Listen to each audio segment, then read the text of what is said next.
Hello my dear student, this is Sudhir Sahu from life science tutorial.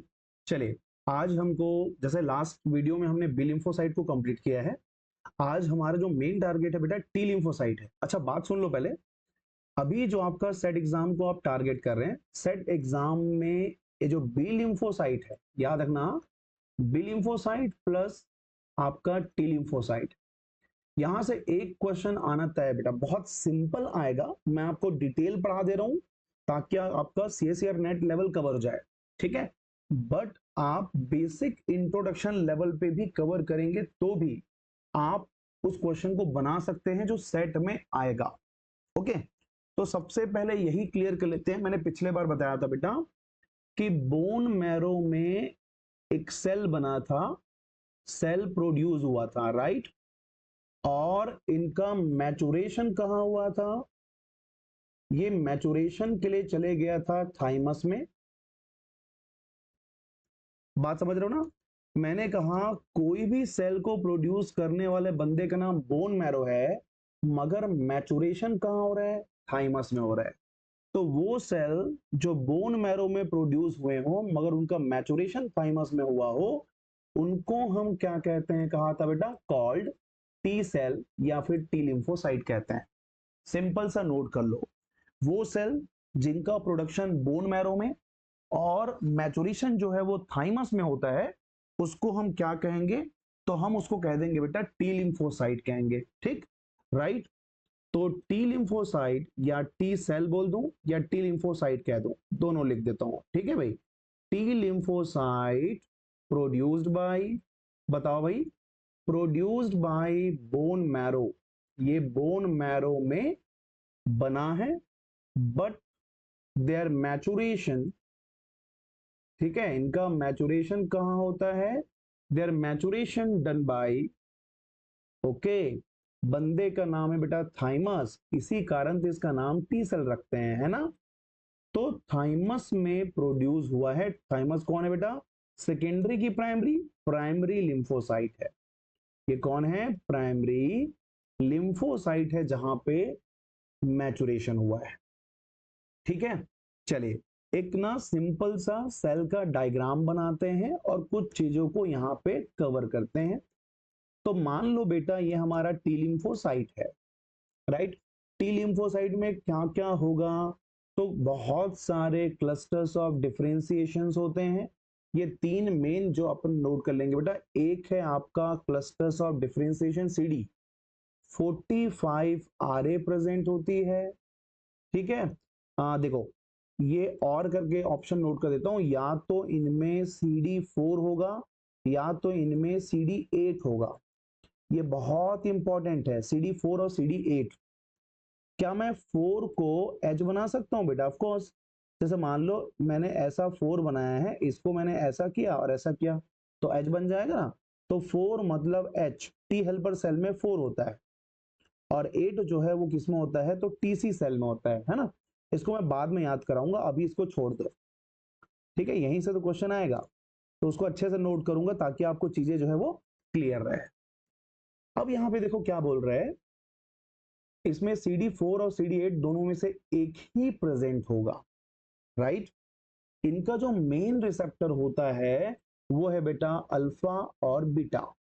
ठीक है, एक का नाम है तुम्हारा अल्फा, एक का नाम है बीटा।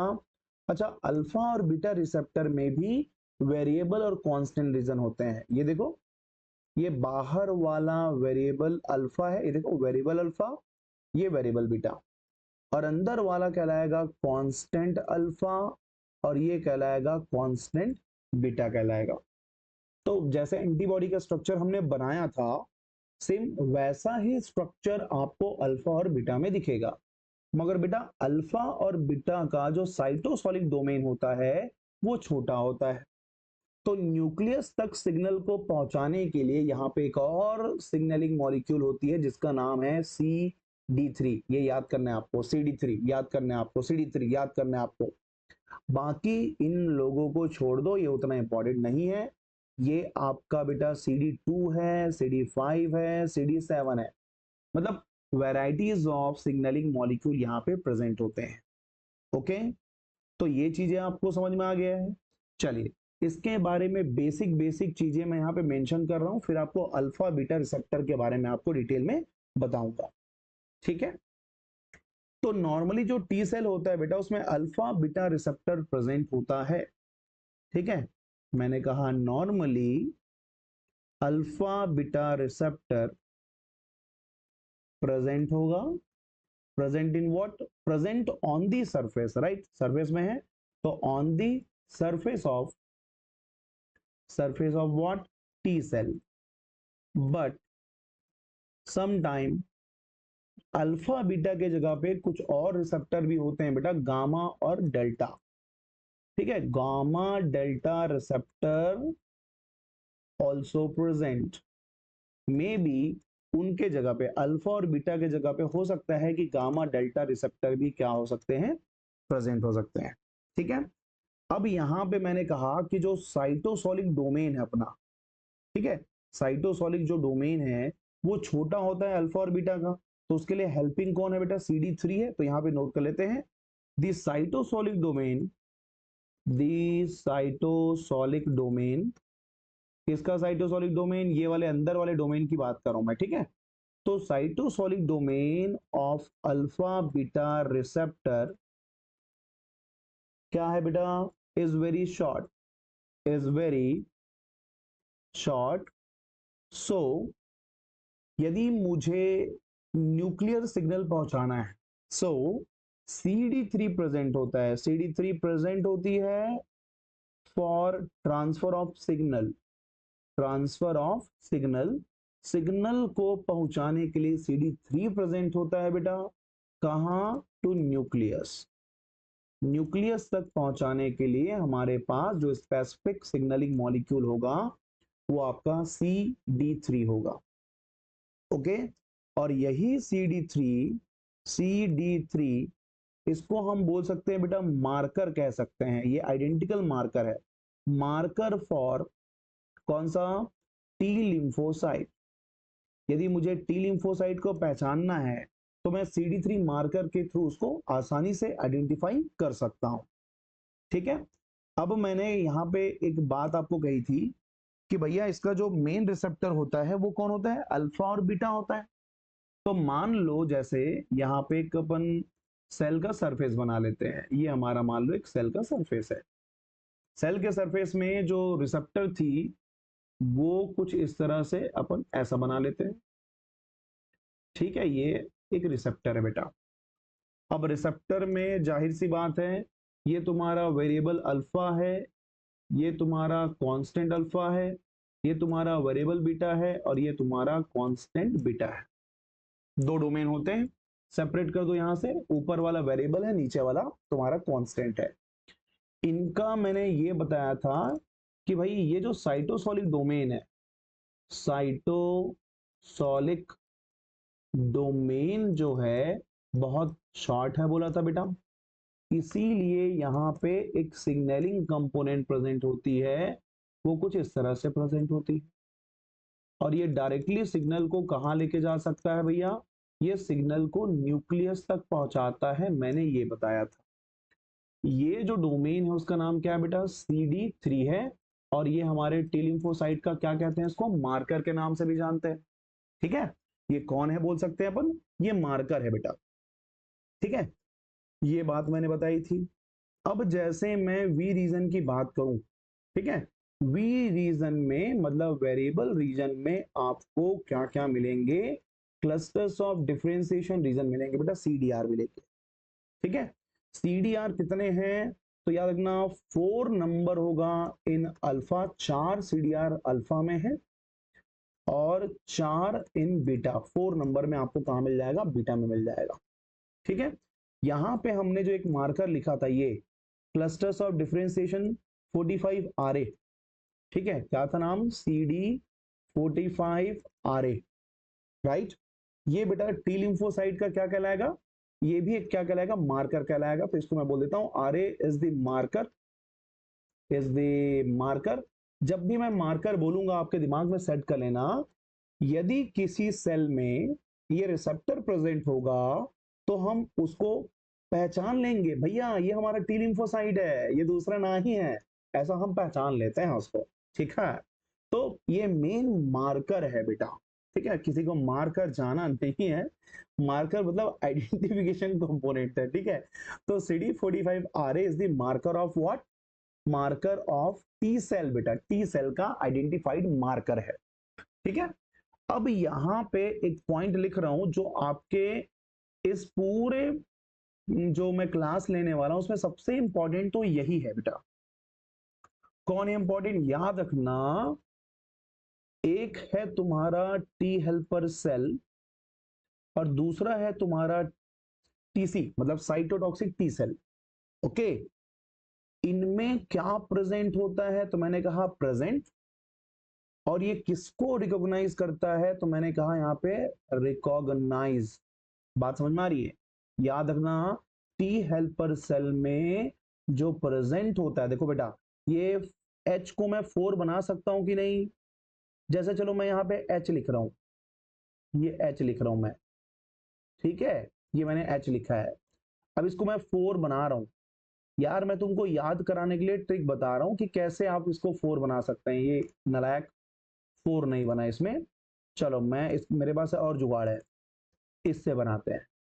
ये देखो, मैंने इस H को 4 बना दिया है बेटा, देख लो बन गया कि नहीं।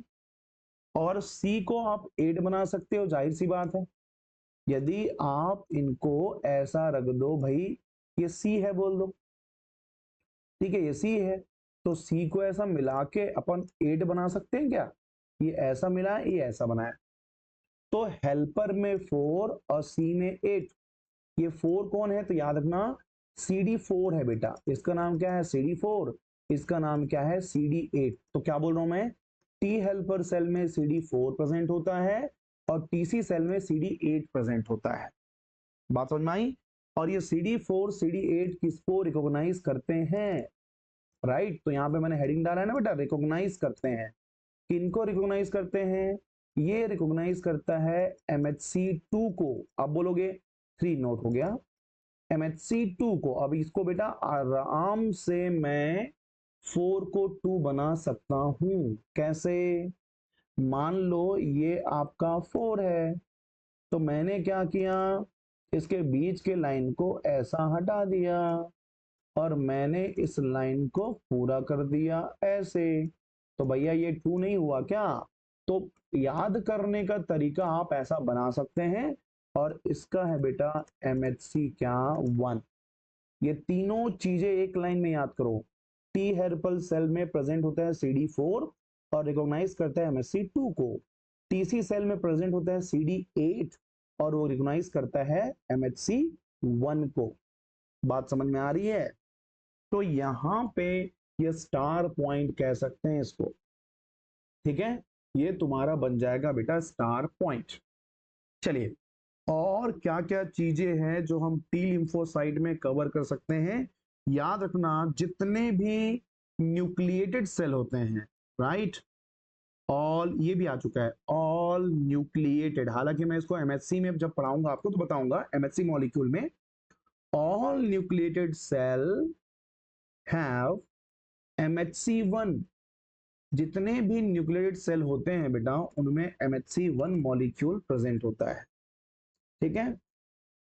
ये जो टी लिम्फोसाइट है, अच्छा देखो, जैसे हम बात करेंगे बी सेल का और एक हम बात करते हैं टी सेल का। बी सेल जो है वो ब्लड इंफेक्शन के लिए काम आता है बेटा, जब भी कभी ब्लड में इंफेक्शन होगा तो मेन रोल हो जाएगा तुम्हारा टी सेल का। मगर यदि सेल के अंदर कोई इंफेक्शन हो रहा है, ठीक है, इनसाइड दी सेल की बात कर रहा हूं, इनसाइड दी सेल की बात कर रहा हूं, तो सेल के अंदर यदि इंफेक्शन होता है तो उसको रिकॉग्नाइज या प्रोटेक्शन देने का काम करता है cell mediated immune response that is regulated by T lymphocyte.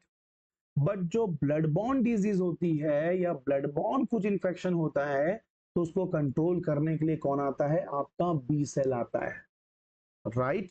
तो बेटा बी सेल यदि इंफेक्शन को कंट्रोल कर रहा है, मतलब ज्यादातर वो बैक्टीरियल इंफेक्शन है, कभी भी छोटा मोटा जो इंफेक्शन होता है वो बैक्टीरियल है, और उसको बचाने के लिए कौन आता है, बी सेल आता है। मगर सेल के अंदर यदि इन्फेक्शन हो रहा है तो याद रखना ये कौन सा है, ज्यादातर ये वायरल इन्फेक्शन की कैटेगरी में आता है बेटा। ये किस में आता है, वायरल इन्फेक्शन की कैटेगरी में आता है। ठीक है, तो ये चीजें तो आई होप कि ये क्लियर हो गया होगा। चलिए अब यहां पे देखो, जैसे हमने बात किया था, बोलो CD8, बोलो CD8 कहां प्रेजेंट है, टी हेल्पर सेल में या टीसी सेल में। सी को हम 8 बना सकते हैं, तो CD8 प्रेजेंट होता है कौन से सेल में, टीसी सेल में। टीसी सेल में प्रेजेंट होता है, जो किसको रिकॉग्नाइज करता है, तो मैंने कहा रिकॉग्नाइज, किसको रिकॉग्नाइज करेगा, देखो तो टीसी सेल में प्रेजेंट होता है CD8 और रिकॉग्नाइज करता है किसको, MHC1 को। ठीक है, तो इसको मैं रेड पेन से लिख रहा हूं, रिकॉग्नाइज करता है मेजर हिस्टोकम्पैटिबिलिटी कॉम्प्लेक्स 1। ठीक है, वाइल जबकि इनमें जो अल्फा बीटा रिसेप्टर होती है, वाइल अल्फा बीटा रिसेप्टर किनमें होती है बेटा, ऑफ टी सेल, ये किसको रिकॉग्नाइज करेगा, तो ये एंटीजन को रिकॉग्नाइज करता है, रिकॉग्नाइज एंटीजन मॉलिक्यूल। बात समझ में आया, चलो मैं बता रहा हूं क्या कर रहा है ये। ठीक है, डायग्राम से चीजें जो है समझ में आ जाएगी।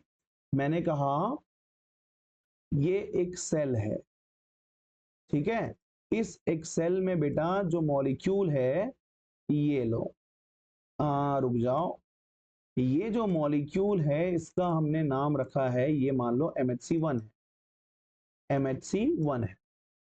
तो MHC1 को कौन पहचानता है, बोल रहा हूं मैं, तुम्हारा CD8 पहचानता है। ठीक है, तो मैंने भैया यहां पे एक बनाया, ये कौन सा सेल है, टीसी सेल। टीसी सेल में रिसेप्टर कौन सा है, CD8। ये जो है वो कौन है, CD8 है। कौन है वो, CD8 है। ओके, और टी हेल्पर सेल में जो अल्फा बीटा है, यहां पे एक छोटा सा बना लेते हैं, ये लो, ये अल्फा है, ये बीटा है। तो तुम्हारा टीसी सेल में जो CD8 होता है वो MHC1 को पहचानता है, ये देखो पहचान रहा है, मगर एंटीजन को पहचानने का काम, जैसे मान लो यहाँ पे एंटीजन, तो एंटीजन को पहचानने का काम कौन करेगा, अल्फा और बीटा करता है। ठीक है, चलो मान लो कि भैया एंटीजन को हमने पहचान लिया है। ठीक है, तो मैं कहता हूं आफ्टर रिकॉग्नाइजेशन हमने एंटीजन को पहचान लिया है, after recognisation of antigen by TC cell.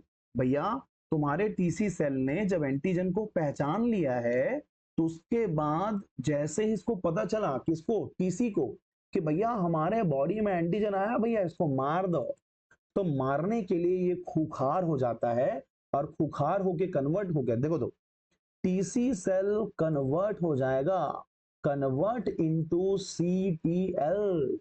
क्या बन गया, CTL, किलर बन गया बेटा, नाम है इसका साइटोटॉक्सिक। ठीक है, टी का मतलब टी और एल का मतलब हो जाएगा लिम्फोसाइट, मतलब टीसी सेल अब बन गया है CTL। ओके, और ये कन्वर्ट हो जाएगा किसके प्रेजेंस में, तो इसको इंड्यूस करने के लिए कौन आता है, प्रेजेंस ऑफ केमिकल का नाम है बेटा इंटरल्यूकिन 2। ये इंटरल्यूकिन 2 जो है वो उसको एक्टिवेट कर देता है। ठीक है, तो चलो पूरी कहानी यहां पे दिखाते हैं।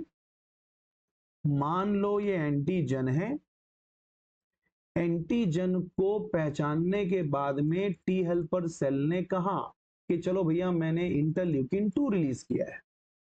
इंटरल्यूकिन 2 जाके एक्टिवेट करेगा किसको, टीसी को, और टीसी जो है वो क्या हो जाएगा, कन्वर्ट हो जाएगा, कन्वर्ट होके क्या बन जाएगा, CTL बन जाएगा, साइटोटॉक्सिक टी लिम्फोसाइट बन जाएगा।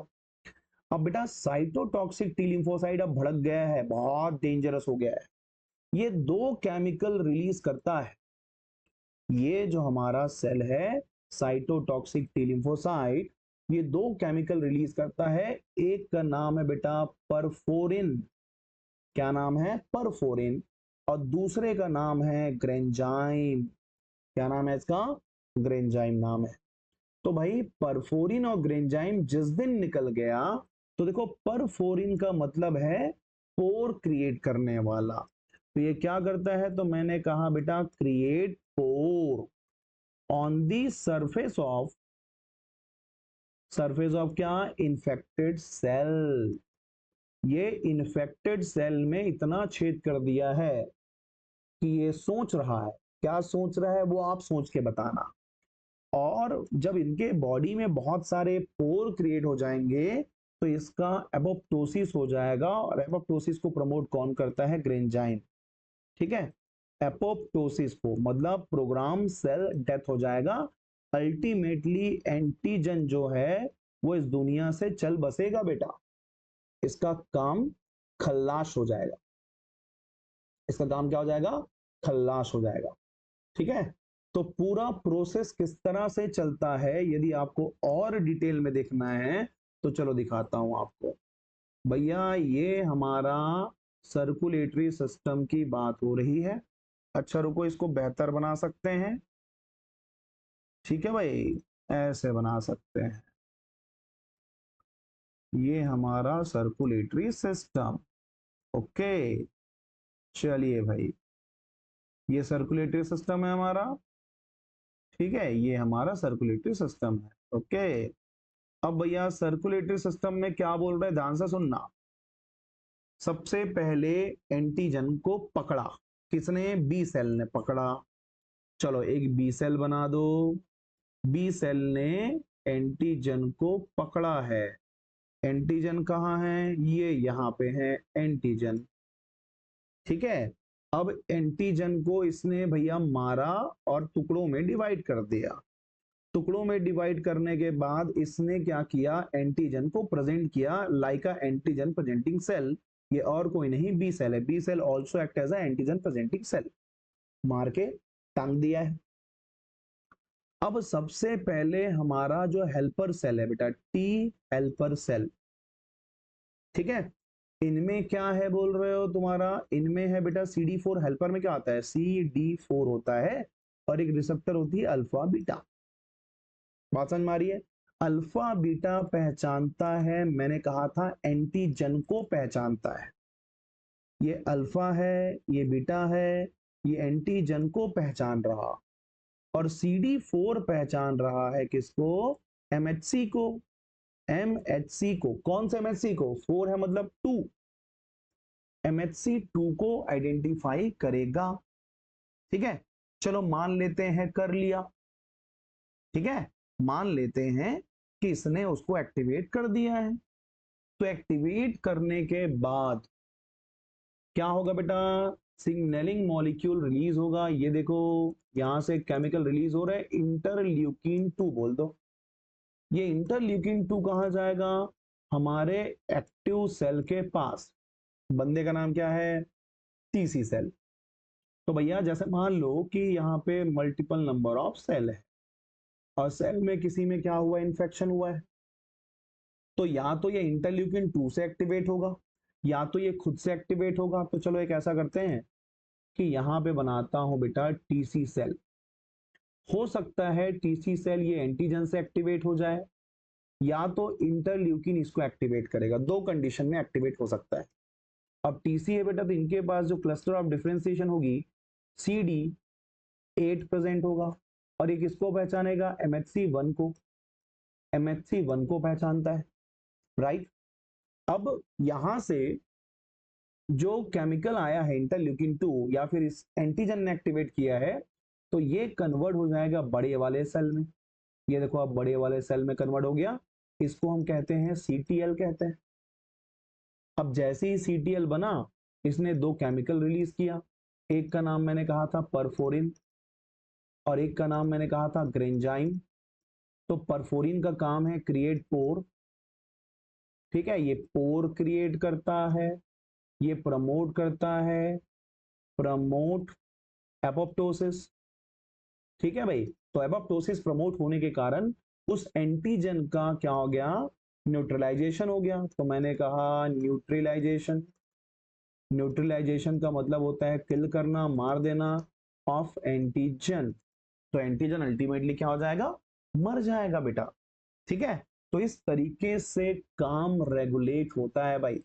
इस तरीके से ये अपने फंक्शन को प्रमोट करता है और एंटीजन को किल करता है।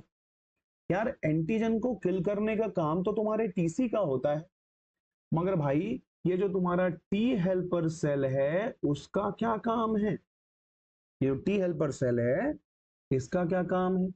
तो बेटा टी हेल्पर सेल दो तरह के होते हैं, इसको दो पार्ट में डिवाइड कर देता हूं। ठीक है, एक का नाम रखते हैं बेटा टी हेल्पर 1 और दूसरे का नाम रखते हैं टी हेल्पर 2। ठीक है, तो यहां पे आ जाएगा टी हेल्पर 1, यहां पे आ जाएगा आपका टी हेल्पर 2। दो तरह के हेल्पर सेल होते हैं। एक का काम है बेटा प्रो इन्फ्लामेटरी, इसका काम है प्रो इन्फ्लामेटरी, राइट।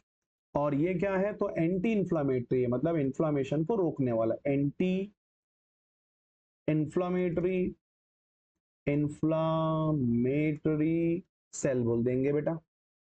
ठीक है, ये क्या क्या रिलीज करता है बेटा? टी हेल्पर जो सेल 1 होती है ये क्या क्या रिलीज करता है? तो मैंने यहां पे नोट कर दिया, रिलीजेस इंटरल्यूकिन 2, इंटरल्यूकिन 3। ठीक है, GM-CSF बताऊंगा भी पूरा। और एक आपका tumour necrosis factor alpha, TNF alpha को क्या करता है? ये रिलीज करता है। मगर जो हमारा टी हेल्पर 2 है वो रिलीज करता है बेटा interleukin 4, interleukin 6, interleukin 10, interleukin 13, interleukin 3 और एक है GM-CSF। दोनों में कॉमन है, देख लो क्या क्या चीजें रिलीज कर रहा है, ये भी एक क्वेश्चन बनता है। ठीक है, ये भी एक क्वेश्चन बनता है। तो हेल्पर 1 और हेल्पर 2 से अलग अलग केमिकल जो है वो रिलीज होती है। ओके, चलिए काम देखते जाओ। नंबर 1, काम नंबर 1 है बेटा इंटरल्यूकिन 2 के लिए। इंटरल्यूकिन 2 कौन रिलीज करता है? तो ज्यादा मेनली रिलीज करने वाला बंदा तो तुम्हारा टी हेल्पर 1 है। ठीक है, मगर some time T helper 2 cell also release. तो इंटरल्यूकिन 2 दो काम करता है बेटा, एक जाता है टीसी सेल के पास, दूसरा जाता है तुम्हारे टी हेल्पर 1 के पास। दो काम हो गया। टीसी सेल को कन्वर्ट कर देता है सीटीएल में। ठीक है, मतलब ये दूसरे सेल को एक्टिवेट कर रहा है, that is called paracrine factor. और टी हेल्पर सेल को जाके प्रमोट कर रहा है, मतलब ये ऑटोक्राइन है।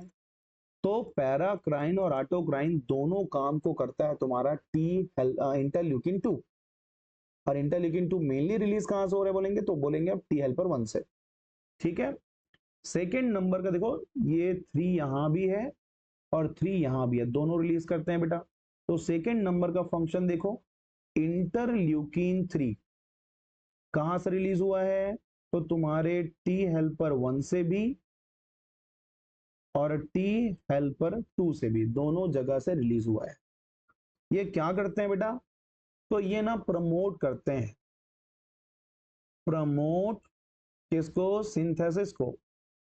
Promote synthesis of granulocyte, right. ये ग्रेन्युलोसाइट को प्रमोट करता है और ग्रेन्युलोसाइट में मेजरली किसको प्रमोट करेगा? तो भैया high concentration of the mast cell, ये मास्ट सेल को ज्यादा प्रमोट करता है। एंड लो कंसंट्रेशन ऑफ क्या? ग्रेन्युलोसाइट। ठीक है, इसमें से मास्ट सेल मेन फोकस होता है और पार्शियली फोकस में आपका आता है ग्रेन्युलोसाइट आता है। ठीक है, ये बातें हो गई इंटरल्यूकिन की। चलिए उसके बाद में नंबर 3 में आता है बेटा TNF alpha, tumour necrosis factor. पूरा नाम क्या है इसका? ट्यूमर नेक्रोसिस फैक्टर के नाम से इसको जानते हैं। ठीक है, ट्यूमर नेक्रोसिस फैक्टर को रिलीज किसने किया बेटा? तो इसको रिलीज किया टी हेल्पर 1 ने, राइट। ये टी हेल्पर 1 ने रिलीज किया है। ठीक है, और ये क्या करेगा भाई? तो ये ना नंबर को कम करता है, किसका? टी हेल्पर 2 का। ठीक है, टी हेल्पर 2 को रेगुलेट करने के लिए ये रिलीज होता है। फोर्थ नंबर में आता है तुम्हारा बेटा इंटरल्यूकिन 10 एंड 12, इंटरल्यूकिन 10 एंड 13 करना। ठीक है, नंबर 5 में इंटरल्यूकिन 12 कर लेंगे, ये 12 है ना, इंटरल्यूकिन 12 कर लेंगे। 10 और 13 का भी काम है decrease the number of T helper 1। 12 का काम क्या है, तो ये बेटा फैगोसाइटिक एक्टिविटी को बढ़ाता है, तो मैं कह सकता हूं फैगोसाइटिक एक्टिविटी को ये क्या करता है, इंक्रीज करने का काम करता है। ठीक है, 6 नंबर में आता है आपका जीएम CSF।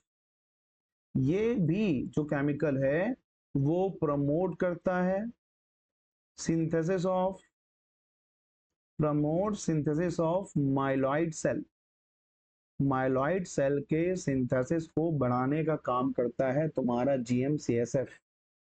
ठीक है, ये ओवरऑल जो है तुम्हारा टी हेल्पर 1 के डिफरेंट सेल्स की कैटेगरी यहां आपको मैंने मेंशन कर दी है।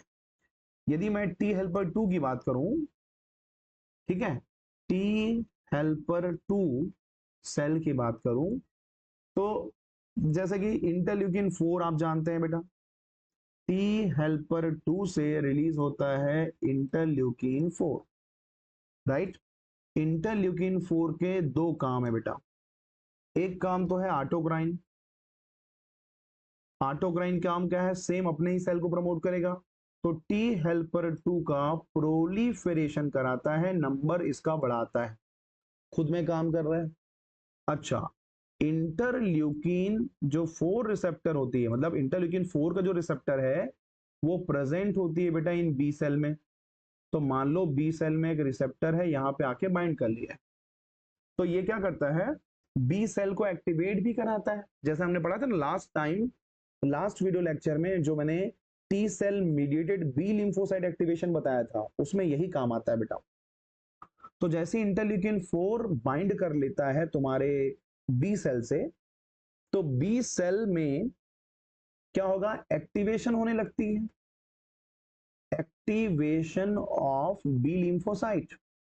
बी लिम्फोसाइट का एक्टिवेशन कौन करता है, तो तुम्हारा इंटरल्यूकिन 4 रेगुलेट करता है। ठीक है भाई, चलो सेकेंड फंक्शन देख लेते हैं। तुम्हारे टी हेल्पर 2 से रिलीज होता है इंटरल्यूकिन 6। ये इंटरल्यूकिन 6 जो है, देखो इंटरल्यूकिन 6R कहां प्रेजेंट है, वहीं बी सेल में ही, बी सेल में प्रेजेंट है, फिर से ये बना लो और ये बाइंड करा दो। तो जिस दिन ये 6 जो है रिसेप्टर से बाइंड करता है बेटा, ये डिफरेंशिएशन करता है, that is called terminal differentiation. Terminal differentiation करता है तुम्हारे बी सेल का, ताकि ये बी सेल दो सेल में कन्वर्ट हो जाए, एक तुम्हारा बन जाएगा बेटा प्लाज्मा सेल और एक क्या बन जाएगा, मेमोरी सेल। और प्लाज्मा सेल से क्या रिलीज होगा, एंटीबॉडी का सिंथेसिस होता है, एंटीबॉडी रिलीज होती है। ठीक है, और थर्ड नंबर पे यदि इसका डेटा देखें तो टी हेल्पर जो 2 है वहां से इंटरल्यूकिन 5 भी रिलीज होती है। ये इंटरल्यूकिन 5R कहाँ प्रेजेंट है बेटा, HSC में। ठीक है, हिमेटोपोइटिक स्टेम सेल में प्रेजेंट होती है, और ये क्या करता है, तो तुम्हारे इओसिनोफिल के नंबर को बढ़ाता है, increase the number of eosinophils, eosinophil के नंबर को बढ़ाने का काम करता है तुम्हारा इंटरल्यूकिन 5। तो बेटा ये जितने भी हमने इंटरल्यूकिन के काम पढ़े ना, ये सब कीमोकाइंस है, केमिकल होती है जो हमारे इम्यून सिस्टम के बहुत सारे कंडीशन एंड टर्म्स में या अलग अलग एटमोस्फेयर में या अलग अलग कंडीशन में ये काम करते हैं, और जिन चीजों की रिक्वायरमेंट होती है उसके लिए ये एक तरह का केमिकल कंट्रोल एंड कोऑर्डिनेशन करते हैं। ठीक है, यदि हम अपने ब्लड में तुम्हारा टी हेल्पर सेल और टीसी सेल का रेशो देखूं, इसके यदि हम रेशियो की बात करें तो 2:1 रेशियो में प्रेजेंट होता है। कितने में प्रेजेंट होता है? 2:1 रेशियो में प्रेजेंट होता है तुम्हारा टी हेल्पर सेल। ठीक है, तो इतना डिटेल हमको आज कवर करना है किसके लिए? टी लिम्फोसाइट के लिए। अब टी लिम्फोसाइट के बाद हमको पढ़ना है बेटा, एक तो तुम्हारा एनके सेल पढ़ना है, राइट, एक हमको पढ़ना है आपका एनके सेल, के को एक साथ लिख दो तो ठीक रहेगा। एनके सेल को कवर करना है जिसका नाम है नेचुरल किलर सेल। ठीक है, नेचुरल किलर सेल नाम है बेटा इसका। और नेचुरल किलर सेल जब कंप्लीट हो जाएगा तब हम पढ़ेंगे मोनोसाइट, मास्ट सेल और डेंड्राइटिक सेल। तो एक हो गया एनके सेल। एनके सेल के बाद हमको आज जो कवर करना है वो आपका है मोनोसाइट। ठीक है, मोनोसाइट के बाद हमको कवर करना है बेटा मास्ट सेल, ठीक है, जिसको मस्ट सेल भी बोलेंगे। और लास्ट में हमको देखना है डेंड्राइटिक। ठीक है, डेंड्राइटिक सेल को भी कवर करना है, फिर हमारा जो सेल वाला जो टॉपिक है वो कंप्लीट हो जाएगा। उसके बाद हम ना एक अच्छा टॉपिक पढ़ेंगे जिसका नाम है बेटा एंटीजन। क्या पढ़ेंगे? एंटीजन। और एंटीजन के बाद हम स्टार्ट करेंगे ट्रांसप्लांटेशन। ठीक है, तो ट्रांसप्लांटेशन में एमएचसी मॉलिक्यूल पढ़ेंगे और हमारे बहुत सारी चीजें जो है वो कवर हो जाएगी। तो इस तरीके से इतने चीजों को हमको लाइन बाय लाइन क्या करना है? कवर करना है। तो चलो ठीक है, सबसे पहला हमारा जो सेल था वो क्या नाम था उसका? NK cell. ठीक है, बी लिम्फोसाइट के बाद टी लिम्फोसाइट हुआ, टी लिम्फोसाइट के बाद हम बात करेंगे एनके सेल का। ठीक है, तो एनके सेल का क्या नाम है बेटा? नेचुरल किलर सेल, या फिर इनको एक और नाम से भी जाते हैं, नल सेल कहते हैं। नल, न्यूट्रल कुछ भी नहीं है, नल सेल के नाम से इसको जाना जाता है। यदि हम सेल के डायग्राम को देखें तो चलो यहाँ पे एक छोटा सा सेल बनाते हैं। ठीक है, सेल के पास दो स्पेसिफिक रिसेप्टर होता है बेटा।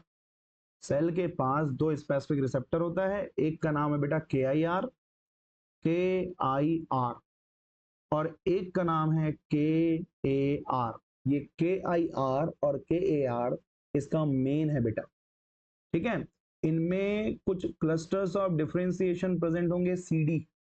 ठीक है, तो दो CDs प्रेजेंट है, तो CD एक 16 है और एक है बेटा CD 56। ये दोनों चीजें यहाँ पे प्रेजेंट होती हैं। ठीक है, और एक जो रिसेप्टर प्रेजेंट है छुटकू वाला, उसका नाम है तुम्हारा NKG। NKG क्या बोलेंगे? 2D बोलेंगे। ठीक है, एक छोटा सा इसमें न्यूक्लियस प्रेजेंट होगा, ये इसका क्या है? साइटोप्लाज्म। इस तरीके का स्ट्रक्चर आपको देखने को मिलेगा। ये छोटे छोटे इनमें क्या होते हैं? ग्रेन्यूल्स होते हैं। अब ग्रेन्यूल है इसका मतलब ये नहीं कि ग्रेन्यूल साइड में डाल दोगे, ये अलग टाइप के ग्रेन्यूल्स होते हैं, इसके फंक्शन डिपेंडेंट है बोल सकते हैं। ठीक है, एनके सेल क्या है बेटा? It is the type of antigen presenting cell. ठीक है, क्या है? टाइप ऑफ एपीसी, हालांकि मेजर नहीं है, बहुत माइनर रोल प्ले करता है। ठीक है, which has a no memory, which has no memory, मतलब इनके पास में मेमोरी नहीं होती है कि वो एंटीजन को बाद में फिर से पहचान पाए। ठीक है, एनके सेल किसको रिकॉग्नाइज करते हैं? तो बेटा MHC1 को रिकॉग्नाइज करते हैं। NK cell only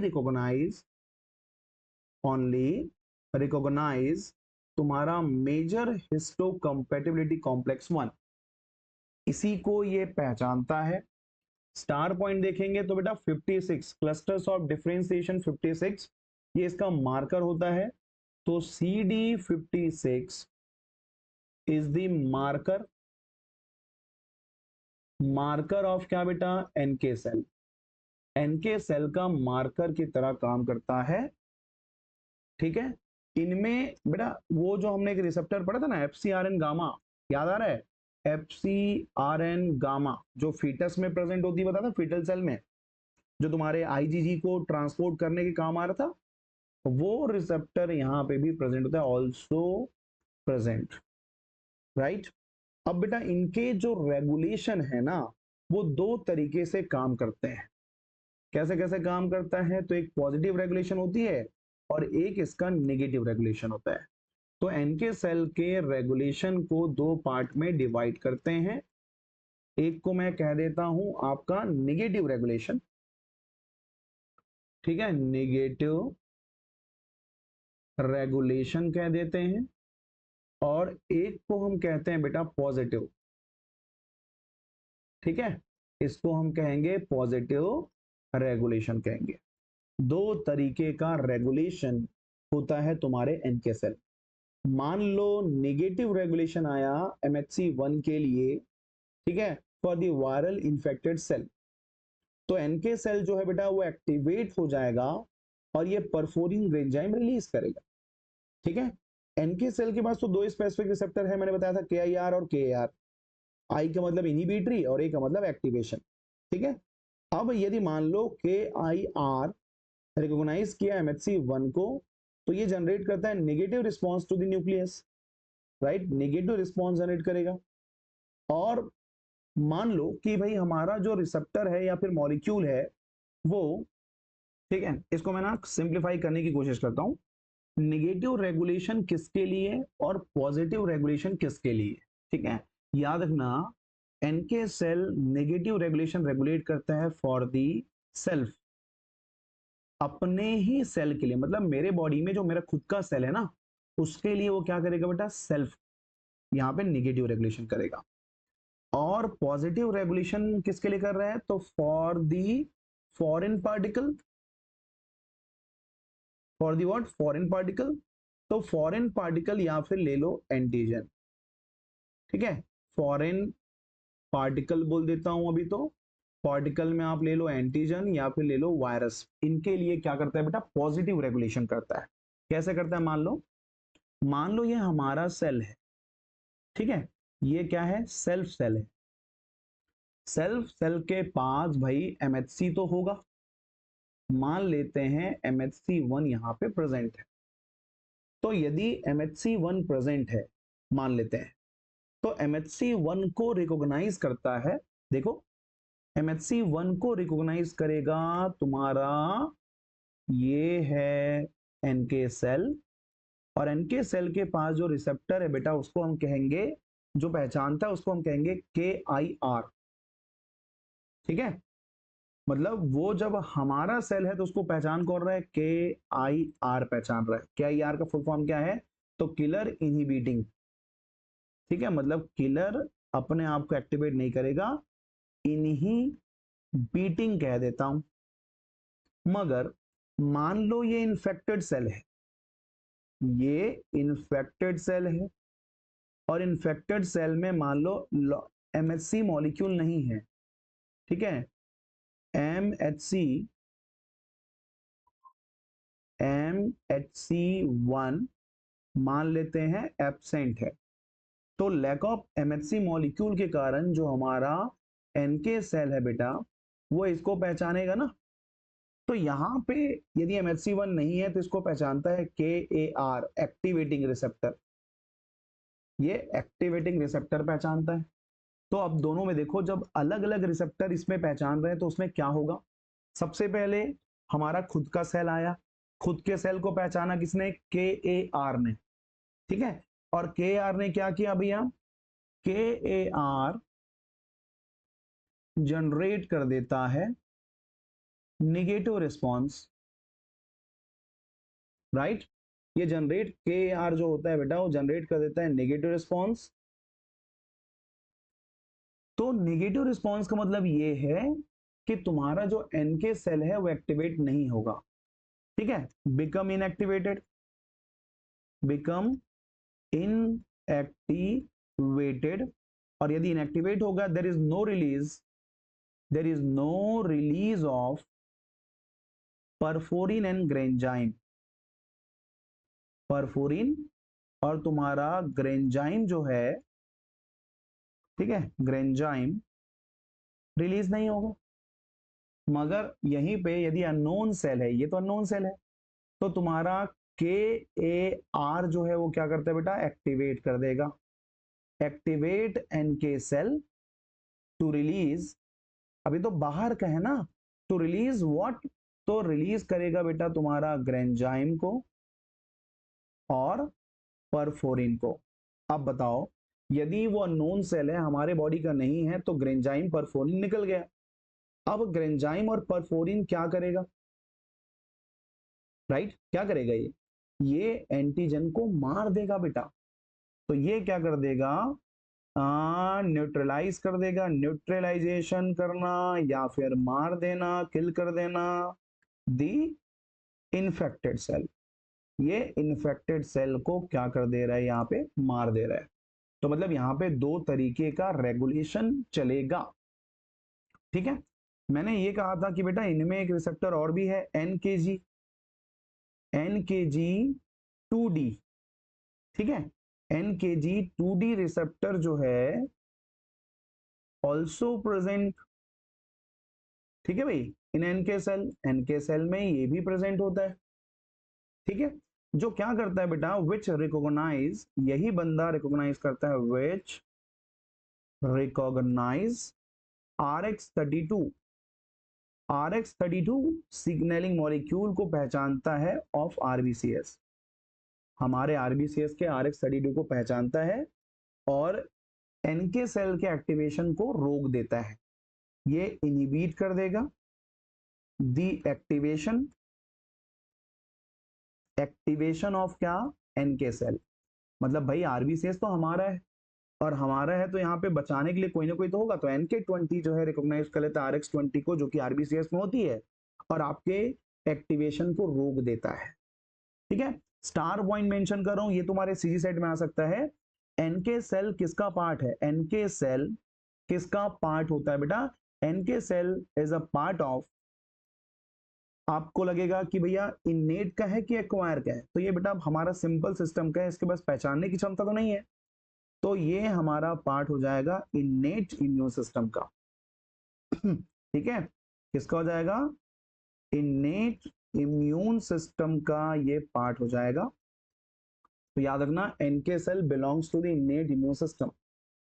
N K cell क्या क्या रिलीज करता है, NK cell releases, right, interleukin 10, IFN, ठीक है, IFN gamma, that is called interferon gamma, और INF, ठीक है, INF क्या बोलेंगे, अल्फा, ठीक है। इतने कंपोनेंट्स को ये क्या करता है बेटा, रिलीज करने का काम करता है, ठीक है। चलिए अब आते हैं आपके दूसरे वाले सेल में, जिसका नाम है बेटा मोनोसाइट।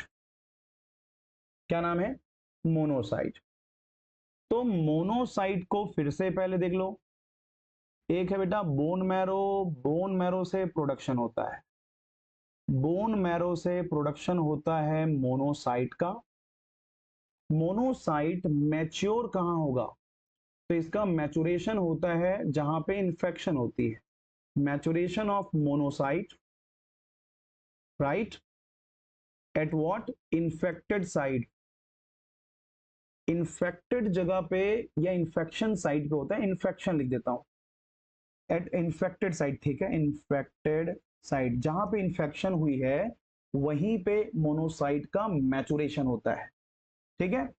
काम क्या है इसका, तो मोस्ट पावरफुल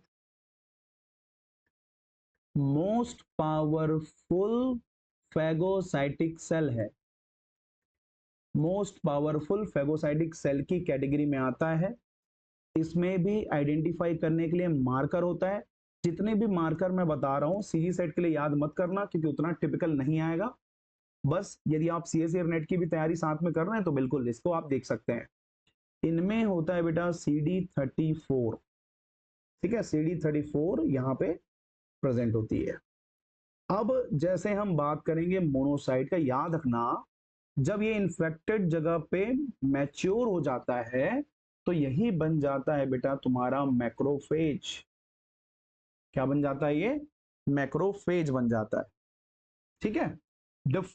बहुत सारे अलग अलग टाइप के मोनोसाइट प्रेजेंट, डिफरेंट मोनोसाइट। अच्छा मोनोसाइट कब है, जब इनएक्टिव है तब, ठीक है, इमेच्योर बोल सकते हैं, इमेच्योर फॉर्म में। और मैक्रोफेज बोलेंगे कब, जब ये एक्टिवेट हो चुका होगा, मैच्योर फॉर्म है तब, ठीक है। डिफरेंट मोनोसाइट और मैक्रोफेज प्रेजेंट इन, जैसे कि नाम लेता हूं, ठीक है, कहां कहां, जैसे कि बोन में प्रेजेंट है मान लो, और ले लेते हैं बेटा किडनी में प्रेजेंट है मान लो, और कहां ले लें, किडनी के बाद में नर्व में ले लेते हैं, नर्व सेल में ले लेते हैं, और एग्जांपल लेते हैं लंग्स में, ठीक है। तो अलग अलग ब्रेन में भी होता है। अच्छा ब्रेन के लिए तो नर्व लिख दिए तो ठीक है चल जाएगा। बोन में जो प्रेजेंट होता है बेटा दैट इज कॉल्ड ऑस्टियोक्लास्ट, ठीक है। किडनी में जो होगा वो मीजोग्लियल सेल कहलाता है, मीजोग्लियल सेल कहलाता है। नर्व सेल में जो प्रेजेंट होगा that is called microglial cell, microglial cell present होती है। आपके लंग्स में जो प्रेजेंट होगा दैट इज कॉल्ड एल्वियोलर, ठीक है, दैट इज कॉल्ड क्या, एल्वियोलर सेल कहते हैं। हाँ इसका एक और नाम लेते हैं बेटा डस्ट सेल कहते हैं। फेगोसाइटिक सेल को क्या कहते हैं, डस्ट सेल कहते हैं, जो कि लंग्स में प्रेजेंट होती है, ठीक है। तो ये हो गई बात आपके मोनोसाइट की। मोनोसाइट टोटली डिफरेंट है, ठीक है, टोटली डिफरेंट होता है फ्रॉम दी आपका किलर सेल। हाँ एक और बच गया है आपका लीवर। पांचवें नंबर पे यदि हम ले लें लीवर, तो लीवर में तो बहुत फेमस है बेटा कूफर सेल होता है, कूफर सेल प्रेजेंट। ये देखो पांचों नाम जो लिखा हो ना, सबके सब मैक्रोफेज है जो अलग अलग जगह पे प्रेजेंट होते हैं, इसलिए इसका नाम भी अलग अलग रखा गया है। ओके चलिए मस्त वाला सेल देखते हैं। तो बेटा मास्ट सेल बहुत ही इंपॉर्टेंट कैटेगरी ले सकते हो, क्योंकि ये दो तरह के केमिकल रिलीज करते हैं, आपको पता ही होगा, ठीक है। इसके जो मोड ऑफ फंक्शन होता है बेटा सिमिलर होगा, सिमिलर टू बेसोफिल। जो काम आपके बेसोफिल करते हैं वही काम आपका मास्ट सेल करता है, ठीक है। तो बेसोफिल का काम तो ब्लड स्ट्रीम में होती है, राइट, मगर जो मास्ट सेल जो होते हैं बेटा वो आउटसाइड दी ब्लड काम करते हैं। दोनों का काम तो सेम है, मगर बेसोफिल का एक्शन जो है, basophil action performed in blood stream, ठीक है, ब्लड स्ट्रीम। बट जो मास्ट सेल होता है, mast cell perform their function, perform their function कहाँ, आउटसाइड, है ना, आउटसाइड दी ब्लड, ब्लड के बाहर अपना काम रेगुलेट करेगा। ये क्या करता है बेटा, मास्ट सेल रिलीजेस, क्या क्या रिलीज करता है, तो वन और ये टू। एक तो रिलीज करता है बेटा आपका हिस्टामाइन, हिस्टामाइन रिलीज करता है, और एक है आपका हेपेरिन, जो कि मैं आप इन दोनों के बारे में आपको बता चुका हूं। ये वेसोडाइलेटर है, और हेपेरिन एंटी कोएगुलेंट है। एंटी कोएगुलेंट है मतलब ब्लड को क्लॉटिंग होने से रोकने का काम करता है तुम्हारा हेपेरिन, ठीक है, नेचुरल एंटी कोएगुलेंट कह सकते हैं इसको। एलर्जिक रिस्पॉन्स में ये रेगुलेट करता है मास्ट सेल, तो मास्ट सेल, ठीक है, regulate allergic reaction, allergic reaction में इन्वॉल्व होता है। रेगुलेट ना लिख करके यहां पे ना इन्वॉल्व इन करते हैं, ज्यादा अच्छा रहेगा, इन्वॉल्व इन एलर्जिक रिएक्शन। और एलर्जिक रिएक्शन में आपको पता है कि बेसोफिल भी मैंने लिखवाया हुआ था। तो बेसोफिल और मास्ट सेल दोनों, हाँ भाई, ये जो मास्ट सेल होता है बेटा आपके बोन में भी प्रेजेंट होते हैं, ठीक है। बोन में प्रेजेंट होना मतलब कि कनेक्टिव टिश्यूज में, all types of connective tissues में प्रेजेंट होती है, और वहां पे ये प्रोटेक्शन का काम करता है। ओके तो ये बात हमने देखी। डेंड्राइटिक सेल के बारे में तो दो लाइन लिखोगे चल जाएगा। हाँ जैसे एंटीजन प्रेजेंटिंग सेल, एपीसी क्या होता है, इसका फुल फॉर्म है बेटा एंटीजन को प्रेजेंट करने वाला सेल है, एग्जाम्पल क्या क्या है एंटीजन प्रेजेंटिंग सेल का? तो मोस्ट पोटेंट में डेंड्राइटिक सेल है, एक तुम्हारा बी सेल है, ठीक है, डेंड्राइटिक सेल, बी सेल, और कौन है? जितने भी इंगल्फ करने वाले सेल होते हैं ना वो सब इसी में आते हैं। तो पहला पॉइंट तो यही बनता है, ये मोस्ट पावरफुल या मोस्ट पोटेंट कह सकते हैं, most potent antigen presenting cell है, ठीक है। कहां सिंथेसाइज होता है भाई? तो मैंने कहा बेटा सिंथेसाइज्ड इन माइलॉइड, माइलॉइड में इसका सिंथेसिस मेन है बेटा 95%, एंड बाय द लिम्फोइड, और लिम्फोइड के सिंथेसिस बहुत माइनर होती है 5%। तो कभी यदि पूछे कि भैया डेंड्राइटिक सेल कहां बनते हैं तो बोल देना माइलॉइड प्रोजेनिटर से ही बनते हैं, ठीक है। ये जो डेंड्राइटिक सेल होती है कहां कहां प्रेजेंट होती है? डेंड्राइटिक सेल प्रेजेंट इन आपके लंग्स में प्रेजेंट होगा, लीवर में प्रेजेंट होगा, और किडनी में प्रेजेंट होता है बेटा, ठीक है। लंग्स में, लिवर में और किडनी में प्रेजेंट होता है। मगर इसमें यदि मैं फॉलिकुलर टाइप ऑफ डीसी की बात करूं तो ये एंटीजन प्रेजेंटिंग सेल की तरह काम नहीं करता। एक टाइप है जिसका नाम है follicular, follicular dendritic cell not act as a क्या एंटीजन प्रेजेंटिंग सेल की तरह बिल्कुल भी काम नहीं करता है, ठीक है। तो थोड़ी बहुत नॉलेज मैंने बाकी सेल के बारे में भी दे दी है। इसके लिए तो मैं इतना रिक्वेस्ट करूंगा कि डेंड्राइटिक सेल को बस इतना याद रखो कि ये बंदा कौन है, तो एंटीजन प्रेजेंटिंग सेल है, यही हमारा की पॉइंट है, बाकी चीज को भूल जाओ। यही हमारा एंटीजन प्रेजेंटिंग सेल का की पॉइंट है, इसके अलावा कुछ भी याद नहीं रखोगे चल जाएगा, ठीक है। नेक्स्ट सिनेरियो जो है बेटा वो है हमारा, हमको पढ़ना है एंटीजन। अब बोलोगे एंटीजन तो जानते हैं सर, नहीं जानते बेटा, एंटीजन अभी बेसिक चीजें आप जानते हो, इसका नेचर क्या होता है, कौन इम्यूनोजेनिक है, कौन एंटीजेनिक है, कौन क्या है, ये सब चीजों को हमको धीरे धीरे देखना है। तो नेक्स्ट वीडियो में मैं आपको प्रोवाइड करूंगा अबाउट द एंटीजन, ठीक है। So thank you very much.